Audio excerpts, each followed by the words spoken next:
Khulna city কর্পোরেশনের নতুন প্রশাসক নজরুল ইসলাম মঞ্জু।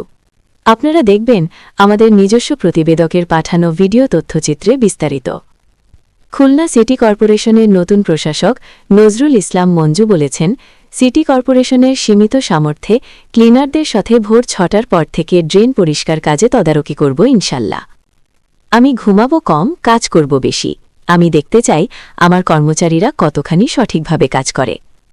রবিবার ১ মার্চ বিকেল ৩টায় নগর ভবনের শহীদ আলতাফ মিলনায়তনে আনুষ্ঠানিকভাবে প্রশাসকের দায়িত্ব গ্রহণ অনুষ্ঠানে প্রধান অতিথির বক্তব্যে তিনি এসব কথা বলেন। অনুষ্ঠানে তিনি খুলনা বিভাগীয় কমিশনার এবং বিদায়ী প্রশাসক মোহাম্মদ মুখতার আহমেদের কাছ থেকে আনুষ্ঠানিকভাবে দায়িত্ব গ্রহণ করেন। অনুষ্ঠানে সভাপতি করেন খুলনা সিটি কর্পোরেশনের প্রধান নির্বাহী কর্মকর্তা রাজীব আহমেদ। অনুষ্ঠানে খুলনার সরকারি বেসরকারি প্রতিষ্ঠানের কর্মকর্তা, রাজনৈতিক ও সামাজিক সহ বিভিন্ন সংগঠনের নেতা কর্মীরা উপস্থিত ছিলেন। উন্মুক্ত আবর্জনার ব্যাপারে প্রধানমন্ত্রী নির্দিষ্ট করে বলেছেন উল্লেখ করে তিনি বলেন, উন্মুক্ত আবর্জনা থাকবে না, এটি প্যাকেট করতে হবে, রিসাইক্লিং করে সারে নুপ দিতে হবে এবং তার জন্য তিনি অর্থ আনবেন বলে জানিয়েছেন। শহরের যত আবর্জনার স্তূপ সেগুলোকে প্যাকেট করে ঢেকে রাখতে হবে। খোলা রেখে মানুষের বিড়ম্বনা সৃষ্টি করে এমন কাজ আমরা করব না ইনশাল্লাহ। দেশে ৬টি সিটি কর্পোরেশনের প্রশাসক নিয়োগদান করেছে। আমাকে খুলনা সিটি কর্পোরেশনের প্রশাসক হিসাবে নিয়োগদান করেছেন।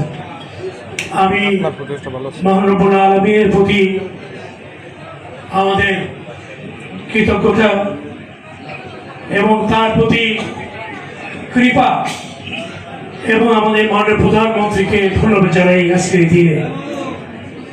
এর মধ্যে দিয়ে খুলনা মানুষের প্রত্যাশা পূরণ, একটি স্বচ্ছ জবাবদিহিতামূলক ১০০ বছরের ঐতিহ্যবাহী সিটি কর্পোরেশনকে শতভাগ সততা এবং নিষ্ঠার সাথে পরিচালনা করা এটি আমার মূল দায়িত্ব।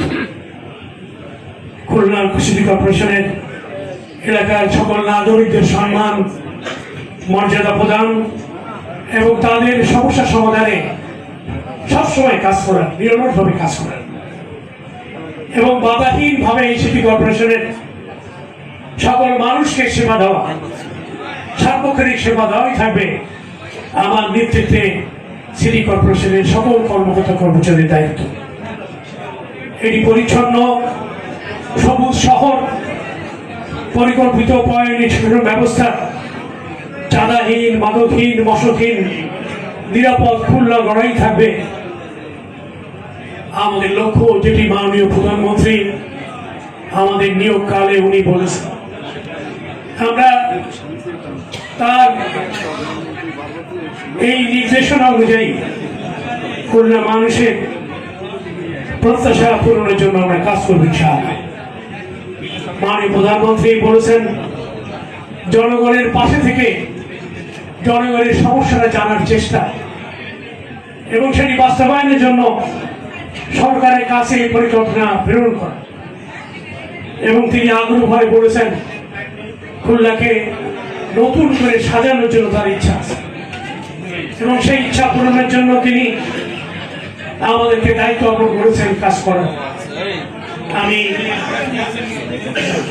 এই আমার সমকালীন সময়ে দায়িত্ব পালনের সময় আমি জনগণের সহযোগিতা চাই, আপনাদের সহযোগিতা চাই এবং আমি মনে করি যে কি আধুনিক খুলনা গঠন, নিরাপদ এবং পরিচ্ছন্ন শহর করতে সিটি কর্পোরেশনের সামর্থ্য অনুযায়ী তারা চেষ্টা করবে। সেই সাথে জনগণ যুক্ত হলে এই কাজটি সঠিকভাবে প্রতিপাদিত হবে। আমি সকাল থেকে রাত অবধি আমি কাজ করতে চাই এবং আপনাদের কল্যাণে আমি আপনাদেরকে আশ্বস্ত করতে চাই, কারোর প্রতি বিরাট ভাজন কিংবা প্রতিহিংসা আমার মনে কখনোই কাজ করবে না ইনশাআল্লাহ। এবং সকলেই আমার কাছ থেকে নাগরিক সেবা পাবেন এবং সকল রকমের সহযোগিতা পাবেন।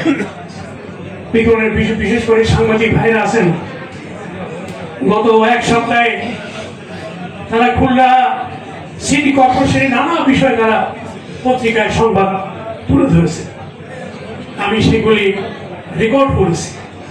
আমি প্রত্যেকটি বিষয়ই আমাদের সিটি কর্পোরেশনের সকলকে নিয়ে সেই বিষয়গুলি নির্দেশ করার চেষ্টা করব।